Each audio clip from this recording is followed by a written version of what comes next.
This is the Besotted Pride of West London podcast, and we're coming to you after a little lull. We had to take a bit of a pause, a bit of a break after the West Ham game. We went to West Ham Monday night. It was Monday night football, and unfortunately not enough football was played as far as we were concerned by the mighty Bees, who weren't as mighty on Monday against West Ham. 4-2 we went down at the Taxpayers Stadium, as they call it.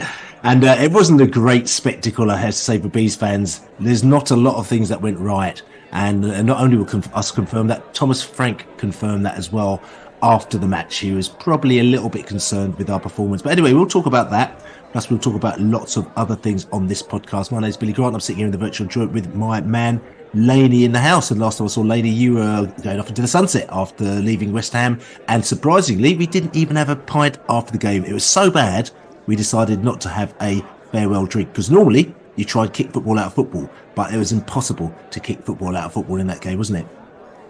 Yeah, it was once again another hard watch in parts. You know, 2-0 down almost straight away. You feared the worst. You feared like this could be a calamitous score.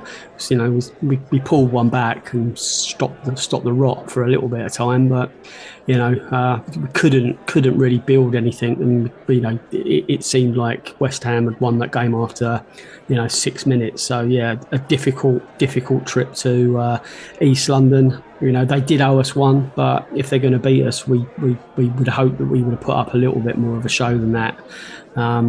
6 times we played them, 5 times we've beaten them, but this one was arguably the most important, because we need points now, Bill. That's right. 6 minutes, Dougie Fresh, you're on. But we shall move on as well. We'll talk about the West Ham game a little bit later, but there's a few other things as well we thought we'd just talk about, just to take our mind off the football, or the current on-pitch football, for the moment as well. I think the first thing actually we want to talk about, we didn't get a chance to really chat about this last week because we went a little bit underground last week, we have to say. Sometimes you get a little bit busy, and like I said to you, things don't quite happen as they're meant to. But just coming back to some news that hit the ground, talking about Matthew Benham, and they're talking about how Matthew Benham is potentially seeking some investment for Brentford. Now, this is a story which is not necessarily news. We've talked about this, a number of times in the past, especially I think the first time where it popped up was when we were in the Championship. And Matthew Benham said, look, he's always said, listen, I always look for investors. If somebody wants to come in, and it's the right call, then, maybe I might do it. And like I said to you, we look for investment when we were in the Championship. And I think the guy's name was Chien. He was looking to invest in Brentford. He was going to take sort of roundabout close to sort of 50% of the club, whether or not it's 49%, 51% or 50%. I can't quite remember. And I think the figure banded around at the moment was at the time was £30 million. He ended up not doing the deal with us, and he ended up going to Barnsley, and I think he bought either the whole club or 95% for £5 million, which kind of shows you where the difference lies.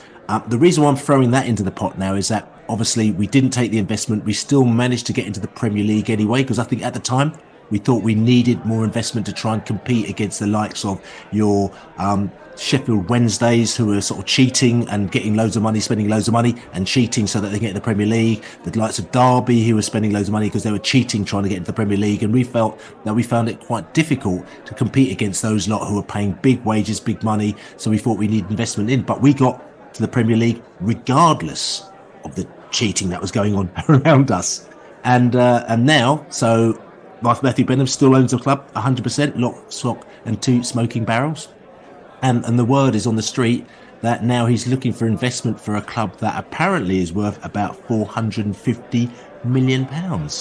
Laney, this is interesting news, isn't it? I've got Laney in the house, by the way. How are you doing, Laney? Yeah, I did say hello, I think. It's a lot of money. Yeah, it's a lot of buckets full of money. From the ones of us that remember rattling buckets to survive.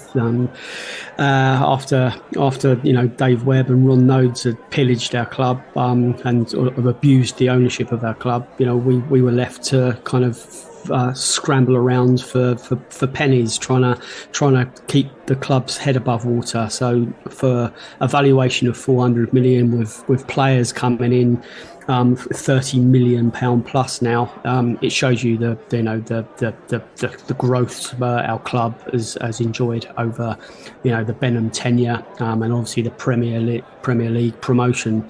It shows you how the elevation of our clubs happened, and the new stadium has obviously bought into helped to get that valuation up towards 400 million. The thing that kind of strikes me is how different media outlets have kind of reported this news. I think we spoke before Christmas when Benham, the news first came to light again recently that he was open to bids or open to outside investment, and this is just a follow on from that. I guess that was the appointment of Rothschild to go out into the market, for want of a better word. So Sky News reported as Brentford FC owner eyes 400 million valuation.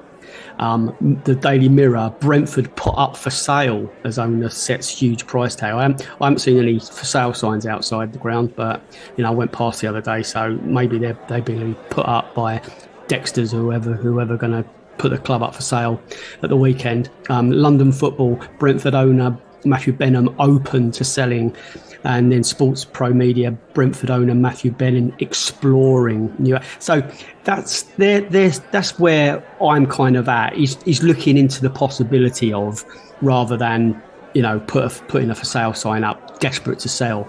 I think that's where we're at, and as a passionate fan, obviously any change from the situation at the moment, the situation that's brought us success is a bit of a threat. We don't necessarily want change. Obviously we want change on the pitch, but what's happened off the pitch has been central to the success and the transformation of our club.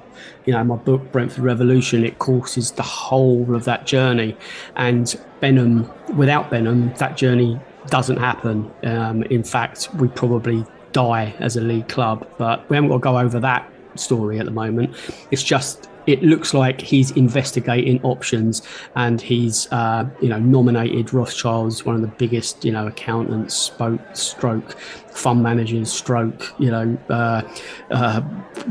capital companies in the world, one of the most respectable ones, to go out and look into possibilities of outside investment. And interesting, just to stop you there as well, and there's a little interesting historic link with Rothschild as well, and investment with Brentford, which I think JB's going to talk about a little bit later in the podcast, isn't he, lady? Yes, he is. Yeah, but JB's gone right back in time and on this one. So listen out for that. So going back to that point, he's looking into the possibility of attracting outside investment. And I know for a fact that the club, now that they're looking to spend, well, they've looked to spend last summer 20s and 30s and 40 millions, and they have now gone into the 30 million bracket with Thiago, and obviously Nathan Collins was our previous record signing in the 20s. We got Sever in the 20 millions. You can only do that so many times where you're thinking, blimey, that's a lot on one person's shoulders, really. And I know we've accrued a lot of money by being in the Premier League, but there's a lot of money going out on wages as well. So maybe Benham's going, well, come on, let's share this out. We've kind of amplified the amount of money we spend, and before it might have been within his comfort zone, and now it might be a little bit outside it. So I think he's earned the right to look into options, and then we can then decide whether it places our club into jeopardy, or in the most likely situation it won't, because I believe he won't put us in a worse situation by any decision that he makes. Just coming back to the historic side of this as well, as I was talking about a bit earlier, the investor who was actually looking to buy the club beforehand, his name is Chien Lee. Actually, he's out of Hong Kong. He actually owns Nice. I'm not sure if he still owns Nice, but he did at the time. And he actually was looking to buy Hull City and Middlesbrough at the time. And he was talks with Matthew about acquiring a possible 50% stake in the club at a price of 25 to 30 million, which basically meant that the club was worth 50 to 60 million pounds at the time. So like I said to you, 50 to 60 million pounds it was worth, and this was 2017, almost like 7 years ago now, actually. So it is April 2017, and now we're talking about sort of April 2024, and the club's worth 450 million pounds. So we're talking about basically almost a 10 times kind of increase in the value of the club over those 7 years, which is actually quite phenomenal, it's got to be said. So quite interesting, and I think for Matthew Benham as well, he's probably quite happy that he held out and didn't sell to Chen Lee. I'm not sure how his tenure at Barnsley went down at the time. I don't know if he's loved or whether or not there's like, oh no, we're not happy with this character, but I think it's probably a good thing that it didn't go down. And the reason why I say that as well is obviously, you were talking about looking at possibilities. We've got our sources out there as well, and obviously the club will say that, you know, if they are looking to have anybody to invest in the club, they'll make sure that it isn't a character, it isn't anyone who's going to perform shenanigans. We're not going to get dodgy characters involved. It's going to have to be proper people involved as well. Again, this Chen Lee thing may or may not have happened at the time, but again, it'd be interesting to see what his history had been, because you might see kind of where the plotted history may have gone for Brentford if he was in charge, as opposed to or not in charge, but if he's involved, as opposed to Matthew Benham involved. Where obviously Matthew Benham was involved, as far as we're concerned, it's gone perfectly, and I'm hoping maybe if they look back at that lessons may be learned by looking at what may or may not have happened then, to ensure that now, if anybody does get involved, they will ensure that person is the right person. And I know that for a fact, because like I said to you, we've got our characters out there, and they've told us that, you know, listen, if we're going to get involved in anyone, it's only going to be the right people. Yeah, and that's important. You know, we obviously looking from a distance at the Manchester United situation, where you've got the Glazers that have been in charge of Man United, and you know it's been a hugely contentious and divisive ownership reign. How they've leveraged debt and gained out of the Manchester United turnover and their profit, and basically been ripping money out of it using sort of leverage and remortgaging the club.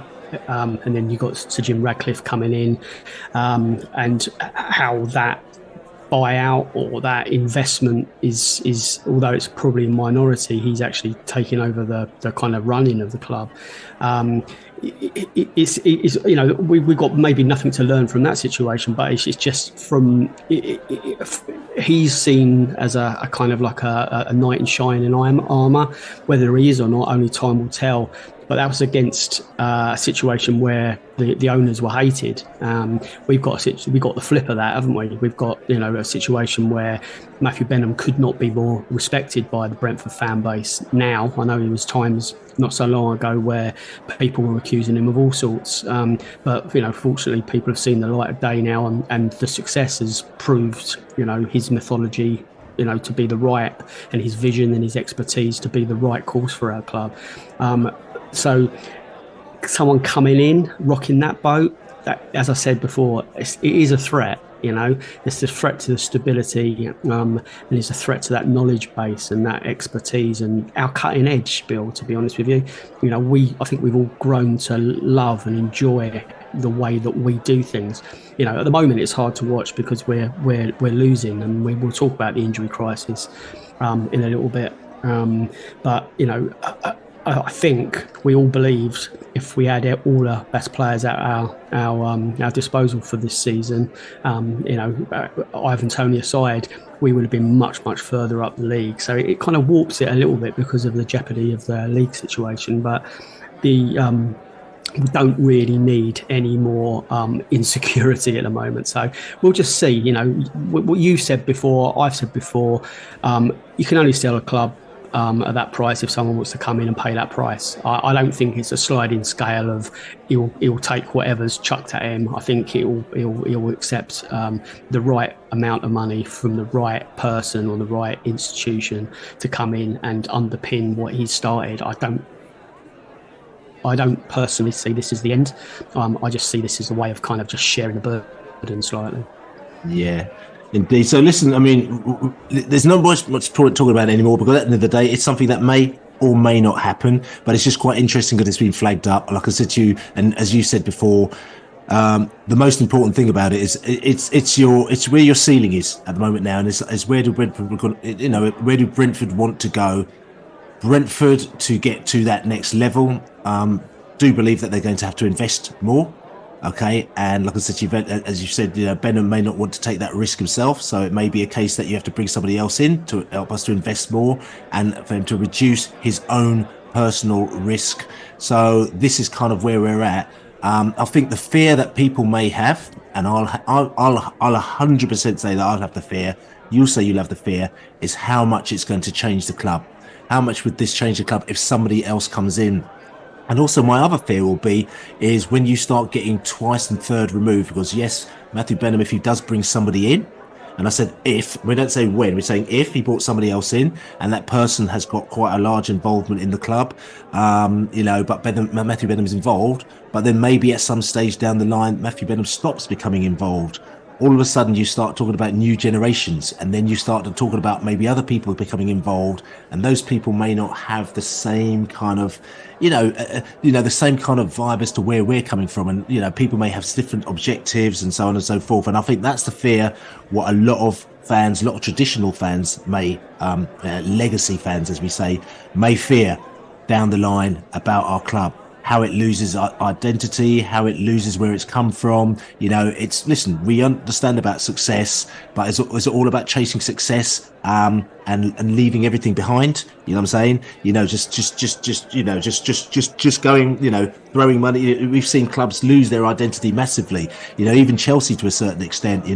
They've brought different people in and they've lost their identity in a massive way. Whereas you can argue that, Liverpool to a certain extent, they've got success, but they've also got an identity. And I think with Brentford, what's more important to us than having massive success is actually retaining our identity and where our club is about. That is for me.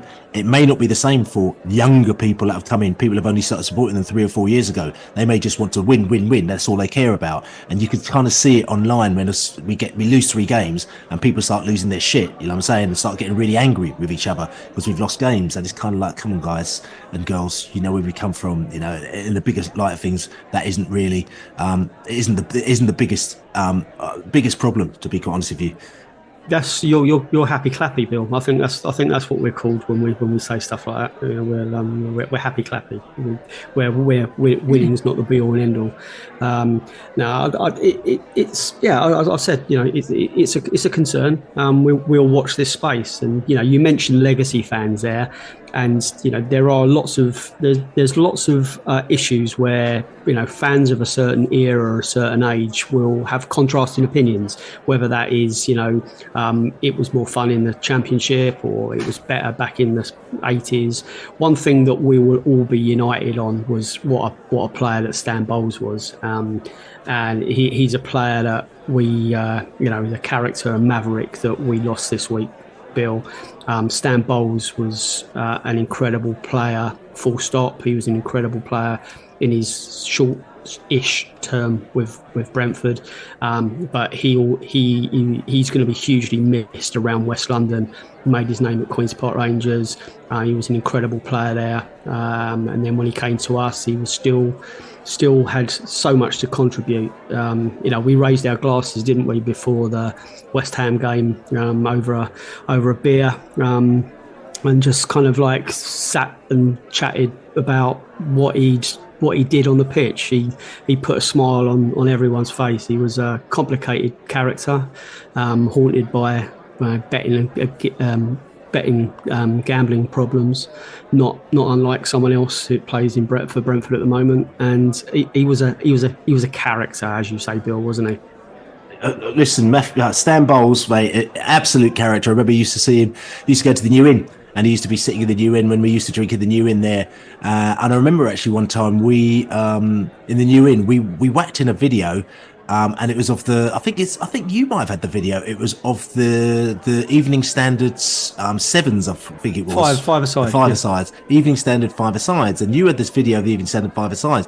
And we started to watch it in the New Inn pub. And Stan Bowles was sitting there. And I think he was playing in it. And also he went, where did you get that from? And you sort of said, yeah, I had it, I recorded it, you know what I'm saying? And he was like, oh, I haven't got any stuff of myself here. Can you get me a copy? And he was like, so kind of like proud to try and get a copy of him sort of playing in the Evening Standard five-a-sides. I thought that's quite nice actually. But I remember Stan Bowles. I remember when he signed for Brentford, it was a really exciting moment because obviously we knew that he played for QPR. He was a big player for QPR. He was a good player for QPR. He's a right character. He was a big name star. And for Brentford at that stage, 1981, to have got such a big name star, it was a bit of a coup. And I remember him making his debut. It was against Burnley. I remember it quite clearly. I remember going down to the game. I remember standing behind the goal. I remember Stanley Bowles getting the ball, and then he had a shot, and the shot just skimmed and just literally just missed the post by like millimetres, just went outside the post, or else he would have scored on his debut. And I was so excited. I was just thinking, oh, this guy's absolutely brilliant. Score was 0-0 that game, so we drew 0-0 against Burnley. And like I said to you, in those days, there are not many results that I do remember. So it's amazing. It obviously goes to show you the impact that he had on me. The fact I actually remember that we played Burnley and we drew 0-0 against them. Another game as well that I remember he played in, it was later on in the season. So he joined, I think it was the end of, I think it might have been sort of on Halloween. Even though we didn't do Halloween then. The end of October is when he joined us. And then I think it got to April, so back end of that season as well. We played Swindon. And I remember, I'm pretty sure it was a night game. We'll have to check it again. Again, the legacy fans out there may be able to remind us if you can remember. Well, I'm pretty sure it was a night game. And Stanley Bowles, I remember, he took a corner and he swung the corner in and he scored directly from the corner. And all of us were in the corner there as well. It used to be the era where you used to be able to switch ends. So one end you used to go behind the goal. So you used to go in the Royal Oak behind the goal and loads of fans there. Then in the second half, or if it's the other way around, you go around to the New Road and you stand in the corner by the New Road where the Brentford were kicking. And we were all singing Stanley Bowles curling corner, Stanley Bowles curling corner. And I just remember it. And we used to sing that like every week after that, just hoping he's going to score another curling corner. But great player for Brentford, played in the midfield with Chris Kamara as well, who is a legend, and Terry Hurlock as a legend. And listen, mate, it's funny because we talk about them being the best Brentford midfield ever. And you've got Jensen and Norgard and players like that, but you still look back with these eyes, thinking about that. It's good. It's good to look back, and it's funny. Like you mentioned, the game, the Evening Standard five-a-sides at Wembley. That was, I think, I'm not sure exactly what year it was. We got to the final and we lost to Millwall, I believe. And it was like Paddy Roach was in goal, and I think Roger Joseph and Lynch and Bowles, and I think Kamara was there as well. So it was just like, he was built for five-a-side. He was like, he was, if ever there was a five-a-side team, like a veterans team, if Stan Bowles was on your team, you'd win every game. But talking about, it actually reminded me of, I was a kid, I was like 8, 7, 8. Well, I don't know how old I was, I can't work it out. But I actually, when the players had come out to out of the tunnel to Hey Jude, and they were warming up, just kicking the ball around. I was on the New Road side, stood in that little dip in front of the railings, just kind of looking over the railings, and which used to flood if there was like torrential rain. But I used to jump over that fence with another mate of mine, Paul Watt, and we used to walk from the New Road side. This is just as they're warming up, about to kick off. The referee would have blown the whistle. The captains would have been shaking hands. We walked onto the pitch, to the middle of the pitch, and got autographs. I'll have to dig my programs out. There would be like 6 or 7 games where me and Paul and maybe others would have walked on and got autographs just as they were about to kick off, and no one said a word. It wasn't, get off the pitch. There was no players having a go at us for anything. There was no stewards. We weren't kicked out. It was just kind of like, not normal, but you could just do that. And it just reminded me of a kind of like a carefree time when I was just a kid, where I was falling in love with Brentford, and he was a massive part of that. It was he made mundane, very special. He was an incredibly skillful player. And I don't know how you would compare him with anyone in the modern era at all, especially at Brentford. There isn't anyone like him.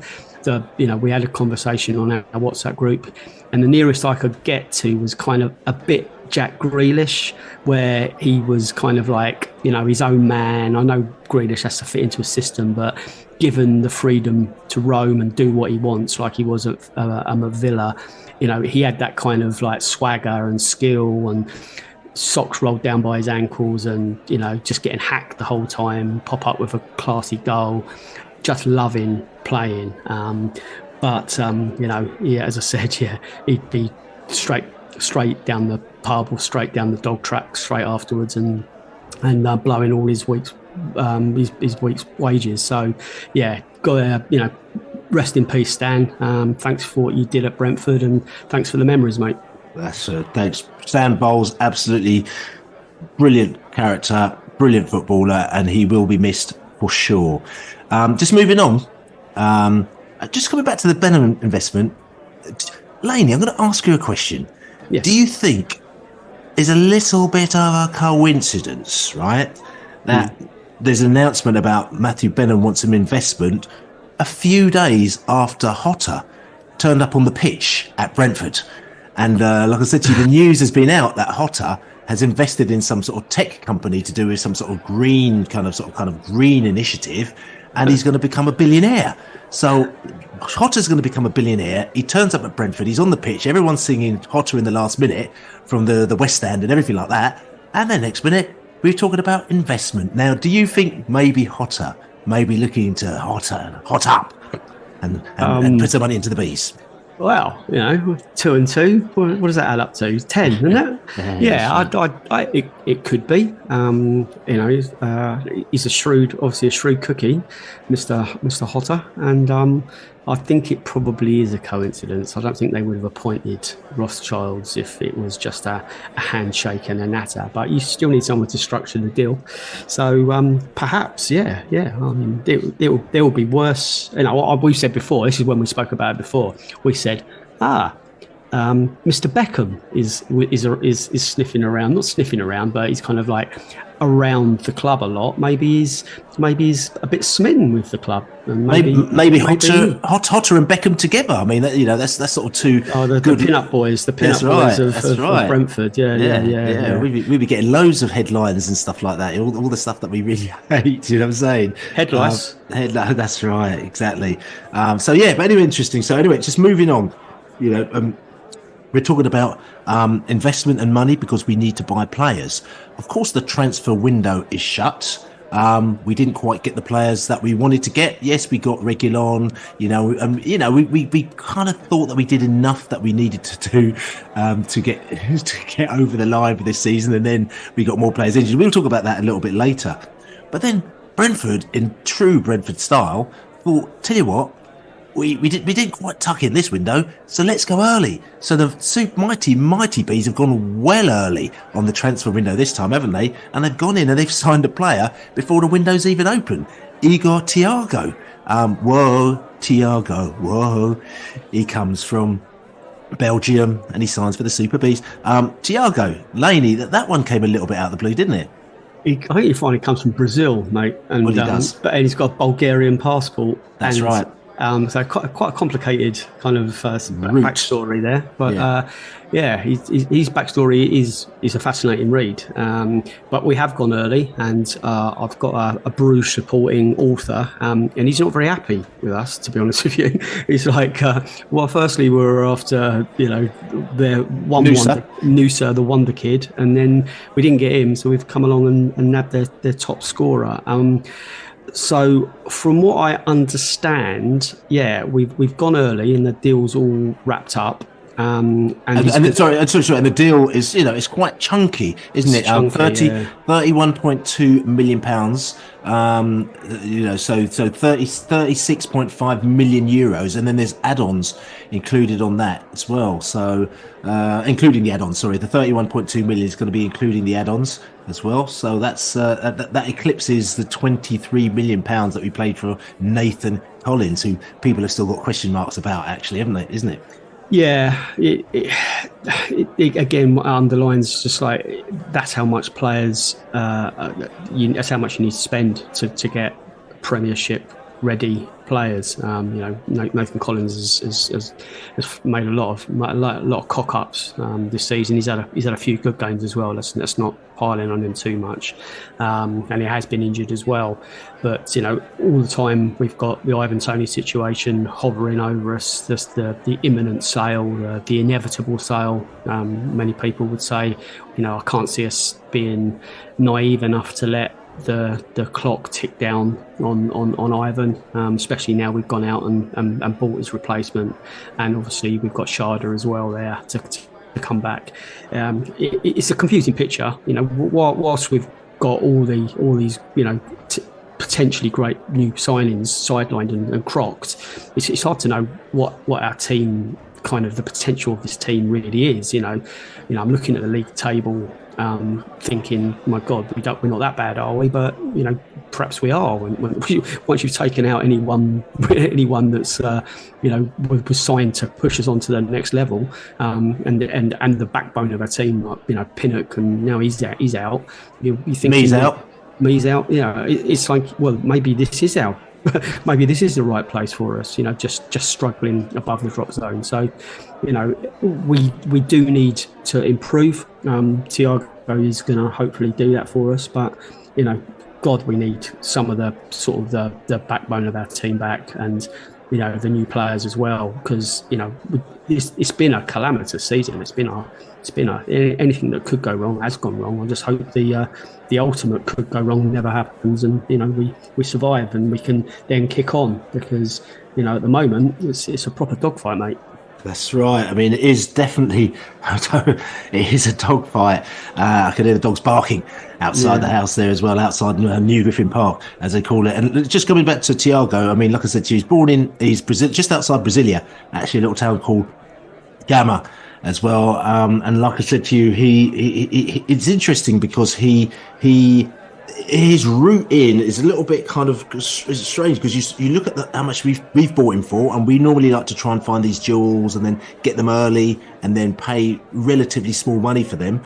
So we're talking about, listen, he's Brazilian, but he ends up in Bulgaria playing for Ludogorets, not even their main team, their reserve team as well. And he had a couple of good games for them, and he was actually picked up from Bulgaria by Club Bruges, and he was only picked up last summer, and they bought him for €8 million, which is maybe £6 million, off the back of his work at Ludogorets, as it was.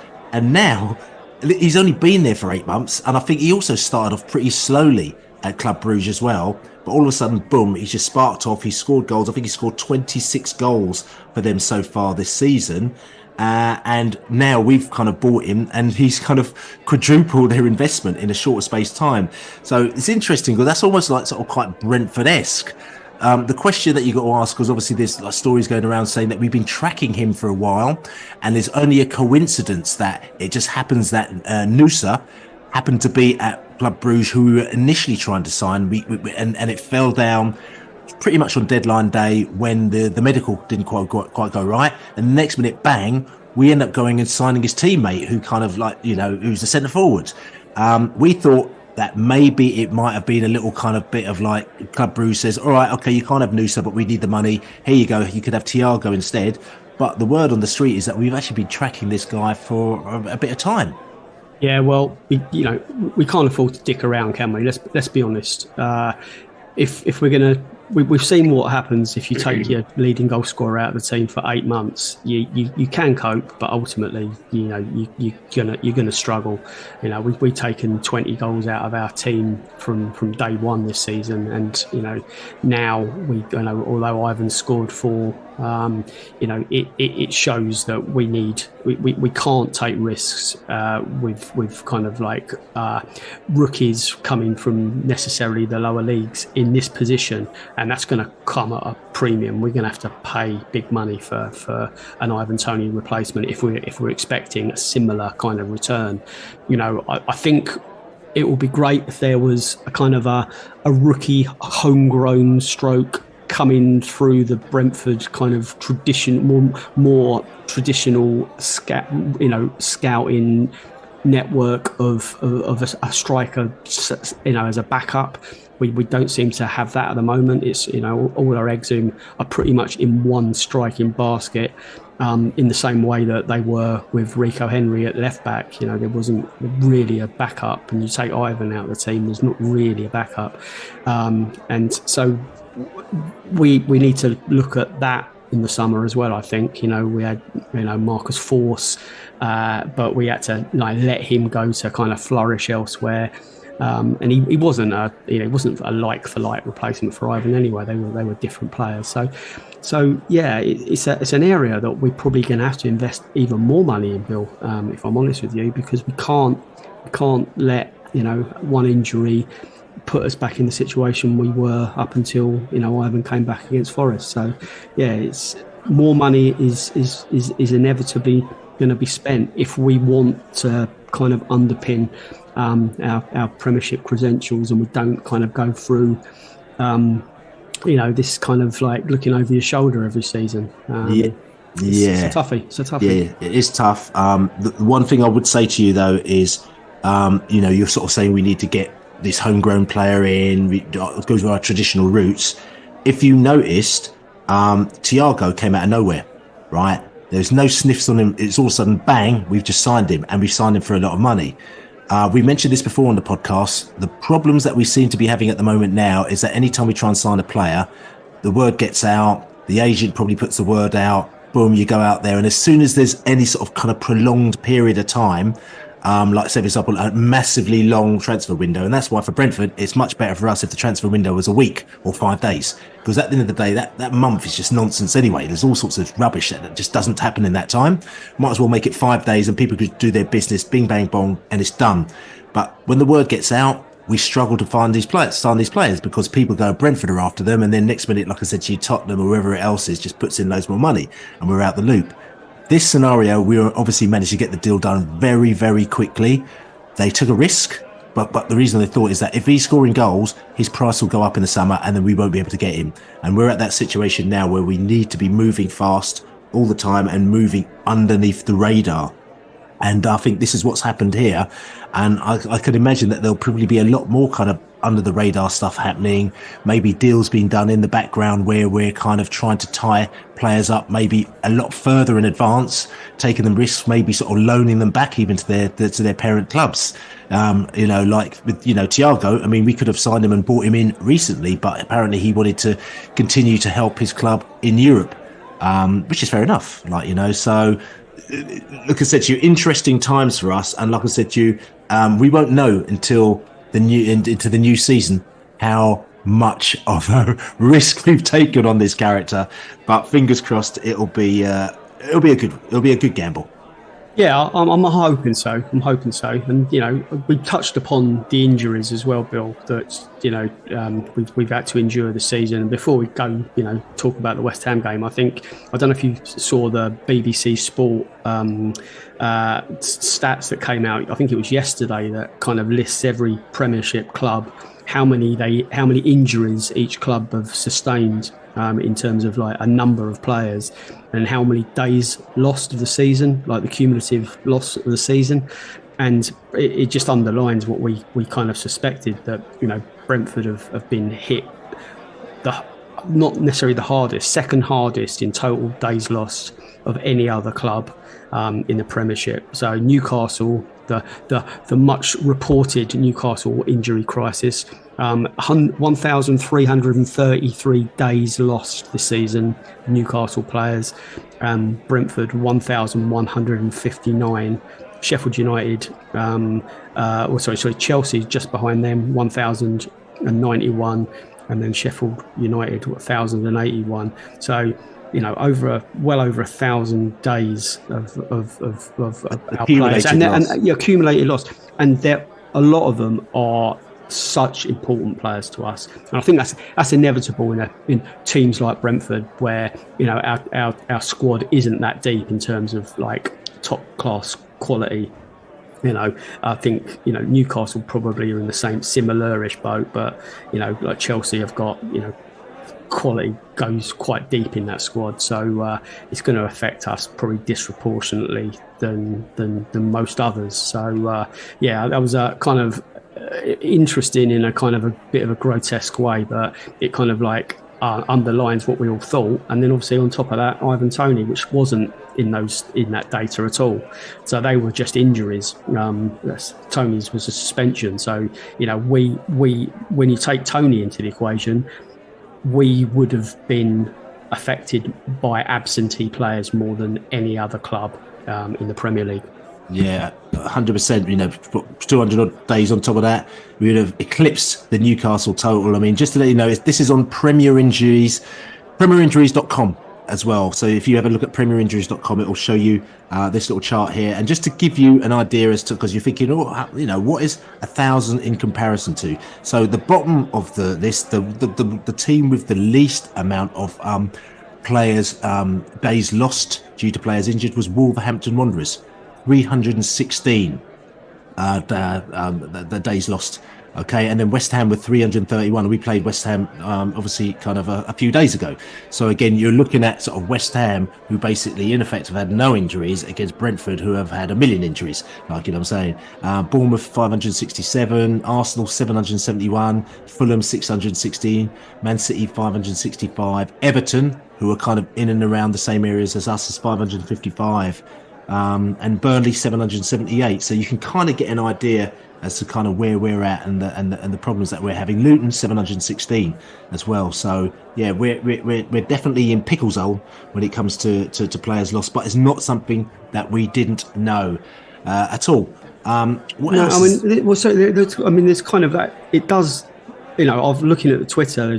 We tweeted that up on at Besotted, and there's rightly comment about that, and it does kind of raise some legitimate questions.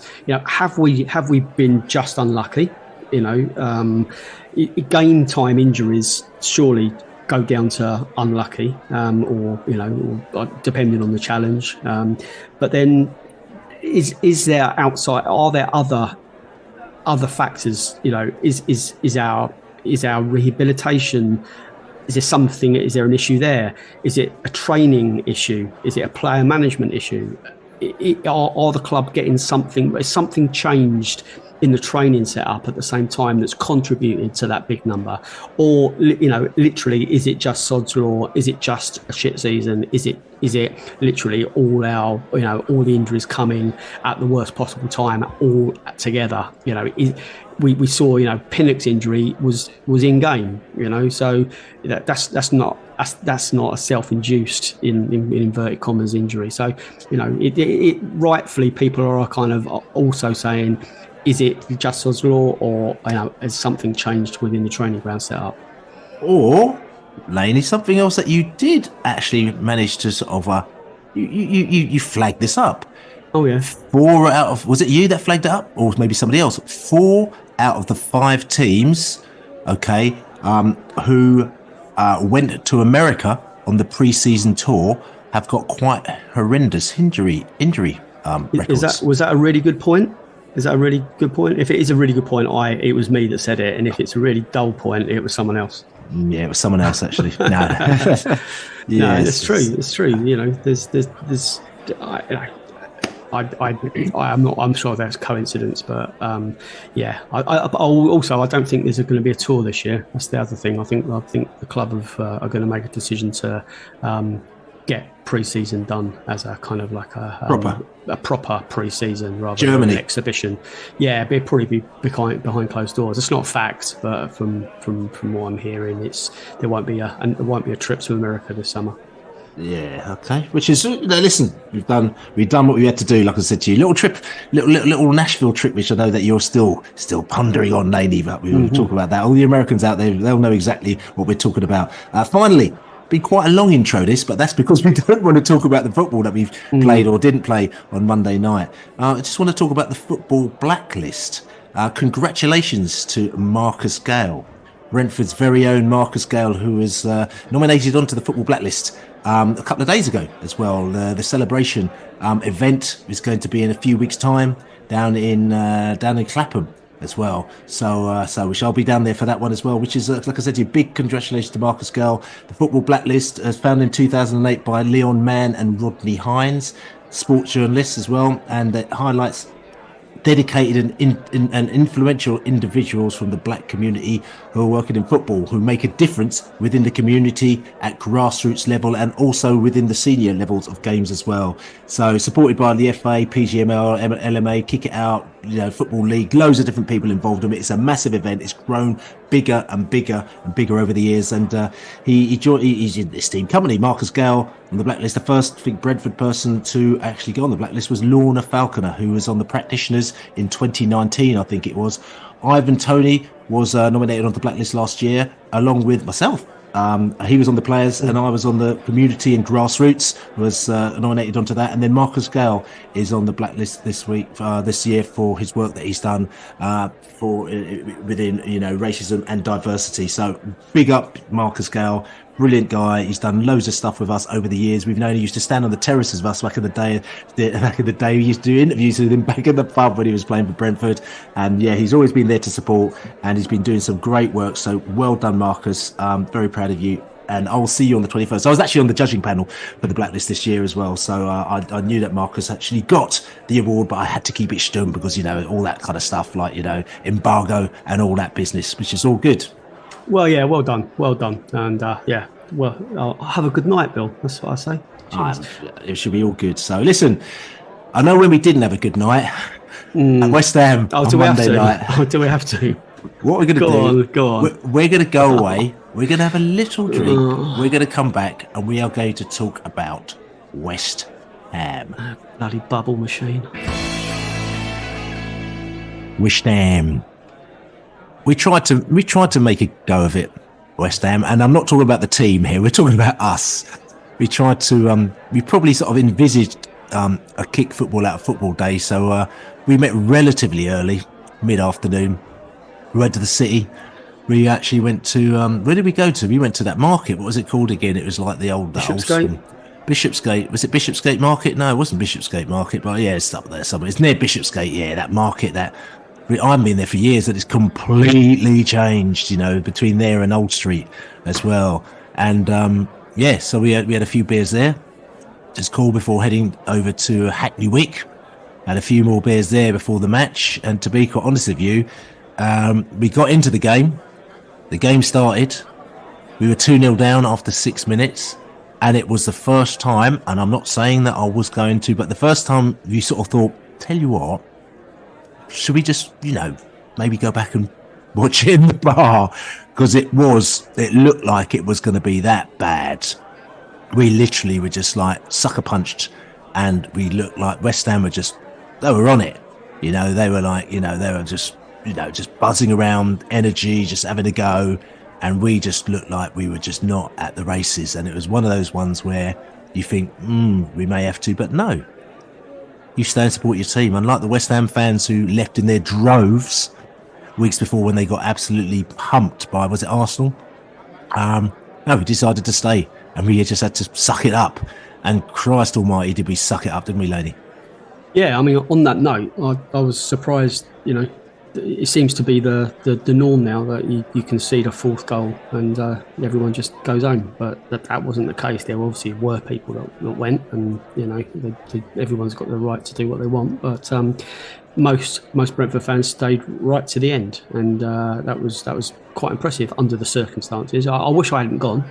Let's put it that way. It was a schlep over there. It was freezing cold. I don't particularly like going to that stadium for a million reasons that I won't go into right now, but it's just a shit stadium to watch football in. It's not a football stadium.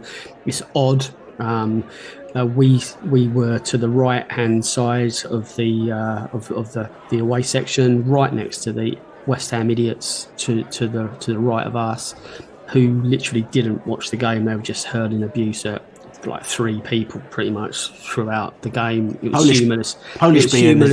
It was humorless, and it was just awful. It was just like, oh god, it just got on my nerves. That and the game. 6 minutes. And 6 minutes into 2 goals down, and it it did get a little bit better. I went there I went there feeling that we could get at least a point out of that. West Ham, take Jared Bowen out of it, they weren't particularly great, I didn't think. We got at them, even a subdued performance. We created a fair few chances. Their goalkeeper pulled off a couple of great saves. We laid siege to the goal in injury time. You could say, yeah, big deal, the game's gone by then, but we could have scored a couple in that injury time. We didn't. It could have been very different. The third goal, and then obviously the fourth, it really hit us, just when I thought there's a chance of us spinning this one round. 2-1, I rate us to score again. 3-1, I think it was quite a lot to ask, I think. But we scored a really good goal, and there were other chances. So, we got what we deserved overall. Though I'm not going to try and wrap that up in any, on another day we take our chances. It's a 4-4 draw. We deservedly lost that, and I expect a lot more from the players, even the injury ravaged players. And I'm concerned that our defence, after looking really strong and really structured up at the Etihad against Man City a few days before that, we did ourselves justice, and we came away going, oh yeah, well, we've lost, but it's Man City and it was only 1-0 and it's Haaland. Haaland showed this week what he can do to another team. He scored 5 goals against Luton in the FA Cup. So that shows what a strong performance that our lads put in up in Manchester. But to go then to West Ham and do yourselves no justice, it was a galling watch, Bill. And we have to put it right against Chelsea this weekend. We have to. Yeah, 100%. We need to put it right. Tell you what, let's go into the fans. We didn't speak to too many fans because, to be quite honest with you, everyone was too depressed. But we'll have a little bit of a feel for what the fans had to say directly after that game against West Ham. Yeah, I'm sure people have kind of said we weren't great today. We lost in the first 10 minutes. So, when the first 2 goals went in, we just seemed to make life a lot difficult for us. There's a good team in there. The genesis is there, but we're just not performing. And, there's something that's stopping us performing, because we know we can play well and we know we can get results, but there's something not quite right there. And I think the one of the main problems is the defence, as you've said, it's not great. And I think because of various different issues, defence, form, and it's all getting against us now, and we're struggling, and we are struggling. There's no real other way to do it. I think in that first half, it was an awful start. We did well to really stabilise it a bit after that second West Ham goal. And we were able to get on we got that goal back. But it's just like a lot of our play in the first half we felt was so lacklustre and really slow, and there wasn't enough tempo on the ball.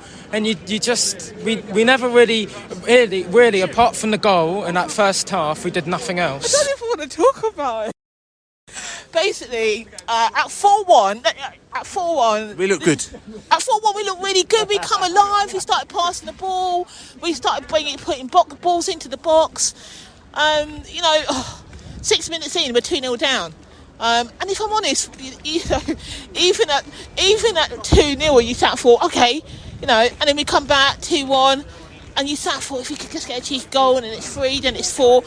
But what was really interesting, a bit like that Liverpool game as well, we go 4-1 down, and then all of a sudden we kind of, we lift us. Again, I know Thomas likes to kind of stick with this, make substitutions for 70 minutes, but there's certain games you just can't do that. You've got to bite the bullet. Lewis Potter had a great. He worked hard, but I think that Jensen and a couple of other people, Tony, just looked completely off the ball, like he left. We were weak against a team that we did expect to get points from. We've beaten them 5 times out of 6 now. They were due to beat us, but we have to find a way of improving ourselves, because there was weakness all. I don't know why we're waiting so long to bring on subs. 4-1 down, it's 70 minutes played. It's way too late. Oh, I think we lacked mobility today, right? We lacked a lot of movement on the pitch. Looked a bit brighter when Whistler came on, but, you know. Hey, look, bright side, 2-2 in 93 minutes, right? It was just a shame about... Brentford fans to law to the end. Great goal. The fourth goal from West Ham, I'm not being funny. You've got to give credit. I mean, it was a bit like when Godos scored that goal against Burnley at home, and everyone went, shoot! And the West Ham fans went, shoot! And he shot, and it was a great goal, and you've got to give him that. But apart from that, we sung our hearts out, we stayed to the end. It was a hard game to watch. We go again on Saturday. There you have it, fans. Pretty unanimous. We didn't really need to speak to too many people for them to give us the vibe, what was going down. The one thing I will say is that what is very, very obvious is we are scoring goals. And I've said this before. Where you have to fear is when you're not scoring goals. If you're not scoring goals, you're in trouble, right? Because you ain't going to win any games if you score goals. Yeah, you might eke out a few draws, but, you know, if when you're leaking goals, then you won't do that as well. Our problem is defensively. We're letting in so many goals, and there is a stat out there, I can't even remember where it is, how many goals that we've let in over the past 10 or 12 or 14 games as well, and it's right up there. I think it's maybe us and Sheffield United who have let in the most goals in the past 12 or 14 games. So there's an argument to say that our defence is relegation fodder at the moment now if you're leaking that amount of goals. However, we are scoring goals as well. And the other scenario I have, and like I said to you, I'm always glass half full, and I'm not saying this because, you know, listen, everyone's got their rights to be, you know, to be concerned, right? Is that we have to basically, it's almost like you've got to see each game as an individual game and eke out a result for them. So, for example, you might go and might get beaten 8-0 in one match, but then the next match you can eke out a 1-0 win. And what's the most important thing is for you to actually be looking, especially as Thomas Frank, he'll be looking at each of these matches in isolation to work out what you can get from them, because we have got relatively kind of, I wouldn't say not very much, but between now and May, to actually get ourselves to safety, we have got a certain amount of work to do. But if we play as we know that we can play, we should be able to do that, right? To get those 3 results that we might need. Is it 4 results? Maybe 3 results that we might need. We don't have 538 anymore because we'd be sitting there poring over 538, looking at what our relegation stats are and our chances are, where they're putting us in the charts compared to the XG, the XG and the Justice League. I had a quick look at the Justice League, and ironically, you know, I think we're 10th according to that, so we should be 10th. Laney talked about a bit earlier that we're kind of one of the most unluckiest sides in the whole of Europe, which basically means that we haven't taken our chances, and this is in the whole of Europe. You know, I facetiously said, you know, what does that mean that we're unlucky or we just been shit in front of goal? You know, these are the questions that you've got to ask. It doesn't really matter. The fact is that the good thing is that we create opportunities. The bad thing is that we're not putting them away. But again, I've said this before, if we ain't creating the opportunities or if we ain't scoring the goals, that's when you have to worry. And that's where I think the difference between us and your Sheffield Uniteds, where your Burnleys, potentially your Lutons, even your Nottingham Forests and teams like that as well. So that's where I'm still kind of on this kind of, I'm relaxed as to where we are. Looking at the odds, we're 8-1, where Sheffield United are, you know, I mean, you wouldn't even bet on them. And we've got about 4 or 5 teams in front of us, 6 teams in front of us. The word on the street as well is, Laney, I think that the club seems to be relatively kind of comfortable with our position as well. Don't you feel? Yeah, well, I don't get the impression that anyone's panicking. You know, let's. I mean, let's look the odds, the betting odds. They're not normally a million miles away from right. You know, Sheffield United, as you already said, they're gone. You know, I'll go William Hill, right? Just for want of anyone. No, we're not sponsored by them. I'm just picking this number so they're all the same. Sheffield United 1 to 100, you're going to get relegated. So they're gone according to them. But you know, every £100, every £100 you put on, they'll give you 1 back. So you know, no one would do that. 1 to 25 Burnley, so they're saying they're pretty much gone. Luton 8 to 15, they're more of a chance, but probably gone. Then it's Forest 7 to 4, then Everton 7 to 1, then us 11 to 1. There's well, I don't think we ought to go into the points deduction too much this week, although Everton had their points deduction reduced from 10 points to 6, which puts them above us. But even with that above us, the betting, the bookies are saying that they've got more chance of going down than us because there's more points deductions to come. I think there might be news on Forest in the next week or 2 weeks where that they will, their fate for FFP or sustainability will be meted out. That's right. I think the Forest, not judgment, but the Forest hearing, I think starts next week. So that's going to be very interesting, isn't it? Yeah, it's pivotal. We shouldn't, and I can hear people saying it, we shouldn't have to rely on other people's mismanagement to save our bacon. True, but the facts are the facts. It looks like those three are going to go down anyway. Sheffield United, Burnley, Luton. So even without the financial cheating and shenanigans, it looks like the relegation places are sorted out. Not that there's any room for complacency, because if we lose the rest of our games, then we'll rightly get relegated. I think the consensus of us pissheads around the table on Monday night and the footballing world at large is that 35 points will probably be this season in particular, way more than enough to guarantee survival. That means we need 10 points, which means if we win 3 of our 12 remaining games, we'll be all right. I'm expecting us, or hope. Yeah, I know I'm expecting us to do better than that. I think we can beat Chelsea tomorrow. I don't think we go to Arsenal the following week. I'm expecting too much. It's not to say we can't pull something out of the bag, but being a realist, Burnley away, I'll take a point. Man United at home, there's a good chance we get a point there. Brighton at home, we'll see which Brighton turn up on the day. Villa away, is going to be tough. Sheffield United at home, it should be a guaranteed win for us, and if not a point. Luton away is going to be tough. Everton away is going to be an absolute cauldron up there. But and then we've got Fulham at home, Bournemouth away, and then Newcastle at home. There's points there. Once Arsenal are out of the way, there's still a couple of difficult ones. They're all difficult, but there's at least 3, maybe 4 wins there, and 5. If we can put together a decent team and our defence is solid. So, there's a lot of hope there. And then if it's all about survival, these FFP sustainability hearings and punishments are critical. And I think the quicker we can draw a line under this season and then put it behind us, the better. And then it's all about next year. So I personally, can only speak for myself, have every faith in us surviving. Am I happy that we're this close to the bottom? Of course I'm not. I don't want to see us lose every week. There's no fun in watching your team lose every week. But I think there's a lot of factors at play here, and I'll cut them some slack if our defence can sort itself out.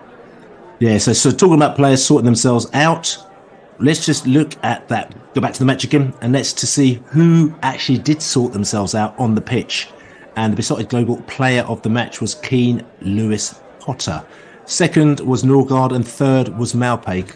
KLP was actually the clear winner, and he had his third man of the match. Norgard, Maupay and Luisa all tied on votes, were separated by a tie break as well, thanks to the Tasmanian Bee, who'll be coming over in a few weeks' time as well. We look forward to seeing him coming over all the way from Tasmania. He does this week in and week out from Tasmania. We got bees all over the place. So like I said to you, at KLP, who had a bit of a decent game as well. But just looking back, however, at that match, and I'm going to say to you, is that we think, okay, KLP had a decent game. Scored to whoscored.com. The top 5 rated players from all West Ham, probably unsurprisingly. The first player was actually Emerson, right? And he got, and I'll tell you something, I don't think I've ever seen this before. Maybe we had it once with one of our players, maybe with Mbeumo one time, maybe. He got 10 out of 10, according to whoscored.com, right, for his performance on Monday night. Emerson, 10 out of 10. Jared Bowen got 9 out of 10, 9.4 out of 10 actually. Kudos got 8 out of 10. Kufal got 7.7, and Souček got 7.4. So all 5 West Ham players. They created a large number of chances relative to their possession, stole the ball a lot from us. They also created goal scoring opportunities from the flanks and from counter-attacks, and they were strong at finishing. And where they were weak, they lost possession often. For us, we stole the ball a lot from them, and we also created goal scoring opportunities from long shot situations and also from the flanks. However, we gave away a lot of free kicks around the box, and we were caught offside often. That gives you a little bit of a lowdown on the scenario with West Ham. But I'll tell you something, that's where it goes, where we've talked about it. I've given you a little bit of kind of statistical analysis, but we're going to go over to the Gowler, the Bees breakdown posse, and they're going to let you know exactly what the statistical and tactical lowdown was for that West Ham game, and they're also going to look forward to the Chelsea game. Hey, this is Jacob Gowler with Bees Breakdown. So while Brentford held 59% possession and only had 0.5 less XG, West Ham took advantage of Brentford's 3-5-2 by exploiting the space left by the wingbacks pushing so far forward, and that forced Zonka and Benham to defend wide areas, and you saw those first two goals, a few cutbacks, just put them up early. And then the Bees still chose to build out of the back, but they had trouble in build up with West Ham's press forcing some errors. And we did see some new tactics this match, which Thomas Frank has rarely used before. They would have deployed a box midfield when in West Ham's half, and that had Norgard and Jensen at the base, and then Maupay and Onyeka were further forward. But the Bees really didn't find much success against West Ham's narrow and compact shape, and Brentford's insistence to play through the center of the pitch. They even relied on Tony to then drop in and receive the ball, which led to the Bees only recording 2 shots in the first half, and their tactics even led to the 2 early goals for West Ham, which the Bees tried, but they just couldn't recover from. All right, so now for that Chelsea preview. So they're currently 11th, but similar to Brentford, they've massively underperformed, and their expected goal difference is 5th. So that suggests they should be a bit higher in the table. But they have the second worst goals minus XG at minus 5.7, which is just below Brentford at minus 5.2. So they actually do have the highest XG per shot. So the shots that they are taking are dangerous, even if they just aren't converting those chances. And Chelsea are a heavy possession side. They're rarely going to send it long, and they actually have the most completed through balls so far this season.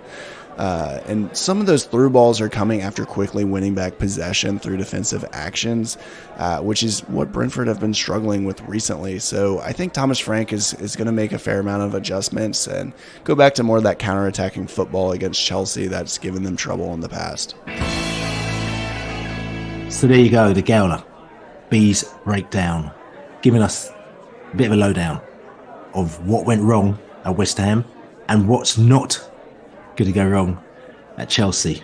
Picking the vibe up though, we got JB in the house, and like I said to you, he's come up with some linking modern investment to historical investment. JB is going to give us some facts and some funk. Are you ready for this? I told you it was coming. Who? JB, and he's ready to stock it to you one time. Get it. Hello, Jonathan Birchall here again. All good things come to an end, and after 5 straight Premier League wins over West Ham, it was a pointless return from the other side of London. Vitaly Janelt wasn't in the starting 11. He had been the only player to have started in all of our previous 25 Premier League games this season.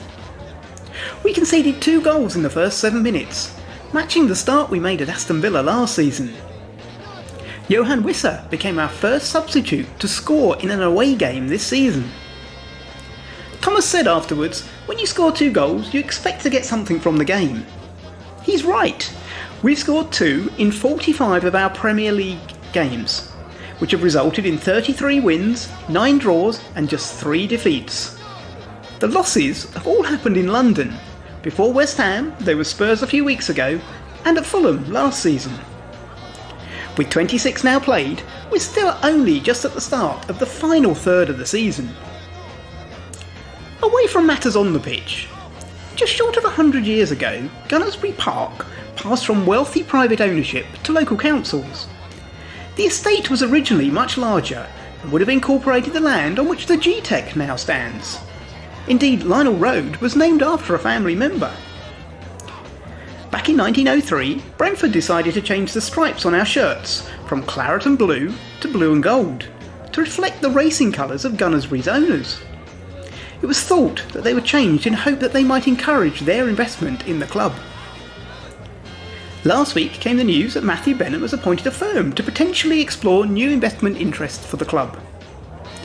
By a turn of fate, the firm he's appointed is Rothschilds, who were the very same family connection who own Gunnersbury and whose investment the club sought 120 years ago.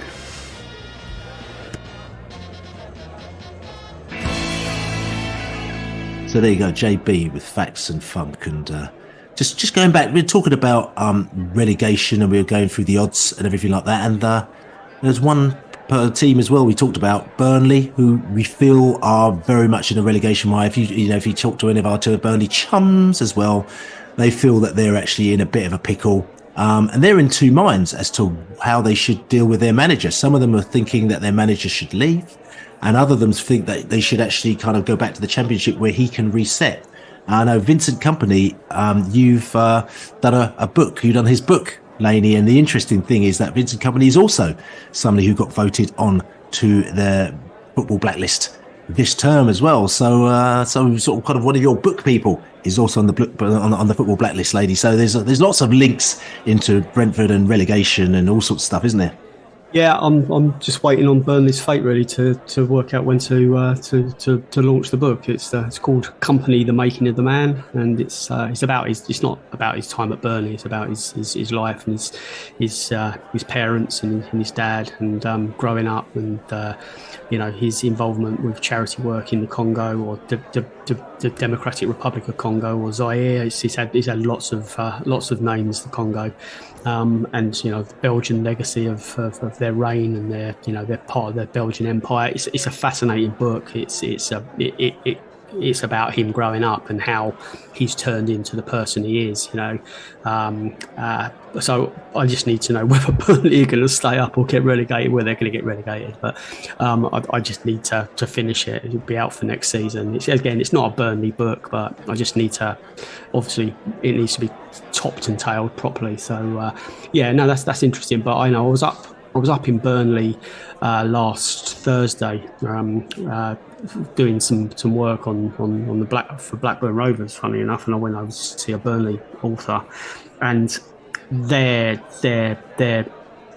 resigned to it. They know they're down.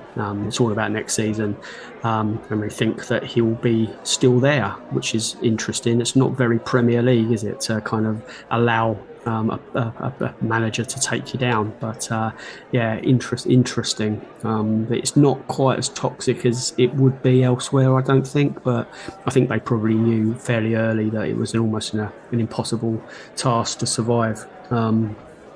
So yeah, it's weird going up there, but there you go. There you go. So listen, look, we're going to take a little break, and then what we're going to do, we're going to come back. We're just going to have a little brief chat about Chelsea. So Brentford welcome Chelsea to New Griffin Park on Saturday. It's one of those ones where, I don't know, we actually don't really know how this game's going to pan out. We know obviously Chelsea have got billions and literally billions of pounds worth of players in the vaults. Sometimes it goes horribly wrong. Sometimes it goes horribly right. Chelsea were playing midweek against Leeds United in the Cup. Had a bit of a scare. Leeds came back and, I said to you, a couple of goals, they went ahead as well. And then, they got a couple of goals. Chelsea got a couple of goals, and then Leeds pulled a goal back, and it looked like it was going to go to extra time, which we were all very happy with because we wanted it to go to extra time and penalties and completely knacker them out, especially as it was a Wednesday game as well. So not much recovery time. They would have had the Thursday off, gone into training, probably light training on the Friday, and then come and play us on the Saturday. And then they scored a goal in 90+4, I think it is. And that, tell you something, getting a late goal like that in a cup game is always going to give you a boost. So probably wasn't the best result for Brentford, that, was it? I'm not going to read too much into anything else. They lost the League Cup final last week, and they've been lambasted for that. And the people said, "Oh, they're going to get a reaction." There weren't really. It was an all right performance by Chelsea. They'd be happy that they won, but they weren't that good. There's obviously things we need to look out for, and obviously we need to be aware, and we know what they're capable of. We just got to concentrate on ourselves. I know it's a cliche, but there's two 90 minutes that aren't the same. I didn't. Chelsea are capable of coming and winning either really well or really ugly. We should have beaten them at our place already since we've been in the Premier League. We've beaten them all 3 times away, and then at home, it's been a draw and a defeat. We played them in the League Cup as well, which they won. So I won't bring that into the equation. But we should have got a draw in the first game at least, or beaten them, and then we deserved to win in the 0-0 draw last season. So I think we've been a little bit hard done by on our patch, but overall, our record against Chelsea is really impressive. In a similar way that it was against West Ham until they beat us on Monday night. But I'm not fearing Chelsea in the same way that I did Man City a few weeks ago, or going to Arsenal week after. They're a shadow of their former selves, and if they all play to their potential, then obviously they're capable of anything, but they haven't done that for such a long time that it seems unlikely that they're going to come and give us a right dick in. Okay, Laney, and I hear that. However, I'm just being devil's advocate here. Yes, we are running out of players.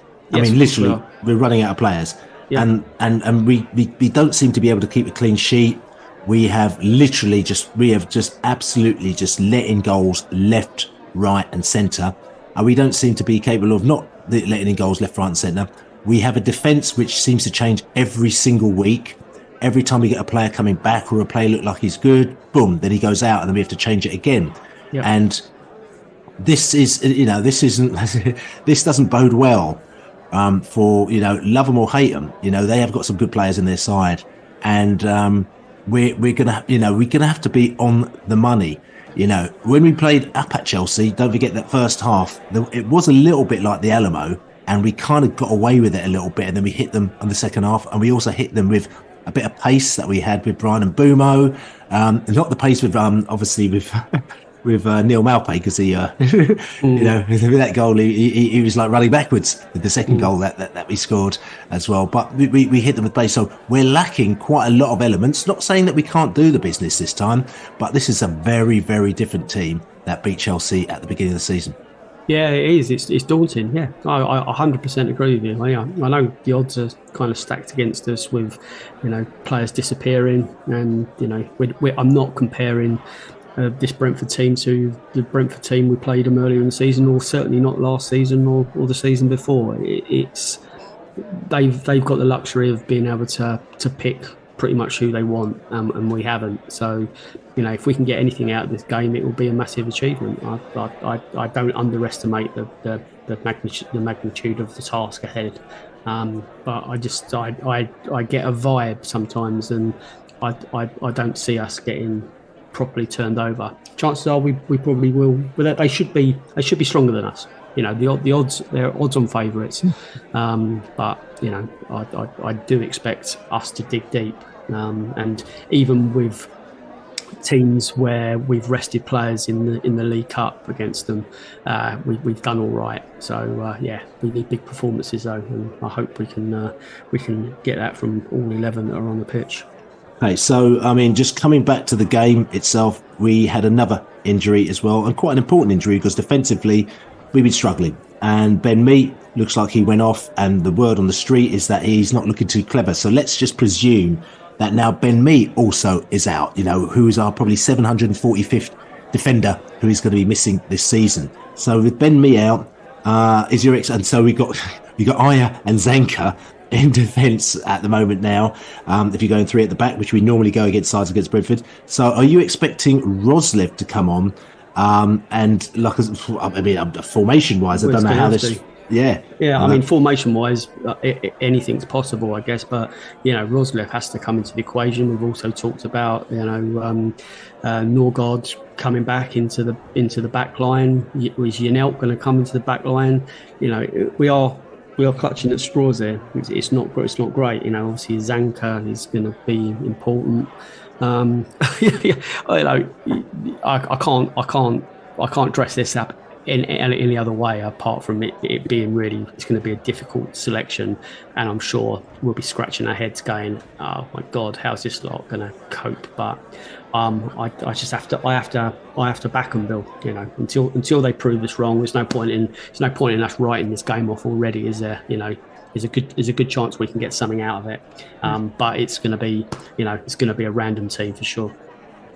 Indeed, and had a good game though, Keane Lewis-Potter, who came in the side, so we can expect him to start again as well. Reguilon, we need, which is he's going to be in there because we need him. He seems to get subbed off after a particular period of time, maybe about 70-75 minutes or so as well. Frank Onyeka as well, looks like he's a player that is kind of sort of he's a solid player for us at the moment. Now, the question I suppose we're going to ask: are we talking about Maupay or Wissa starting up front? For me, it's going to have to be Wissa. There's precious little pace anywhere in that team. We do need to be able to hit him on the break at some time. I think we'll probably concede a great deal of possession tomorrow. I think Wissa looked really good against West Ham. And he took his goal well, and I think he's able to break. And for me, it's a no-brainer. I just think him being there provides us with a lot more legs than Maupay does. That's right. So listen, Chelsea 3:00 kickoff. Not on the box or not on any legal box in the UK. I'm sure people will be finding their ways of watching the game if they cannot actually make it to the game. And like I said to your international posse out there, I'm not sure if it's going to be on Peacock or what it's going to be on. But like I said to you, we'll have quite a lot of people watching this game because it's the Chelsea game. Score prediction, Laney. Oh, heart says 1-1. Head says defeat. I go 1-1. Defeat 1-1. Okay, I'm gonna go 2-2. Actually, just bearing in mind that the fact that we score goals, but we don't seem to be able to keep them out. So, which is all good. But listen, good chatting to you, Laney. This is the Besotted Pride of West London podcast. Don't forget to buy us a beer, besotted.com/beer. Subscribe on all good podcast channels and write us a review. Chelsea, we'll be there on Saturday. We'll be in the Globe before the game. Come and say hello if you're there. Really appreciate all the people that have come up to us and given us the props. Really appreciate your support and appreciate you listening to us as well. We'll have a post-match podcast straight after the game. Hopefully we won't be crying on that one because there was almost tears in the last West Ham podcast, so we can't have two tears in a row. My name's Billy Grant and I'm here with the Lady Man. Good afternoon. Thank you everyone for listening, and we'll catch you very soon at the weekend. And as we say, come on you bees. Come on you bees. It's been the Chelsea £1 billion bottless.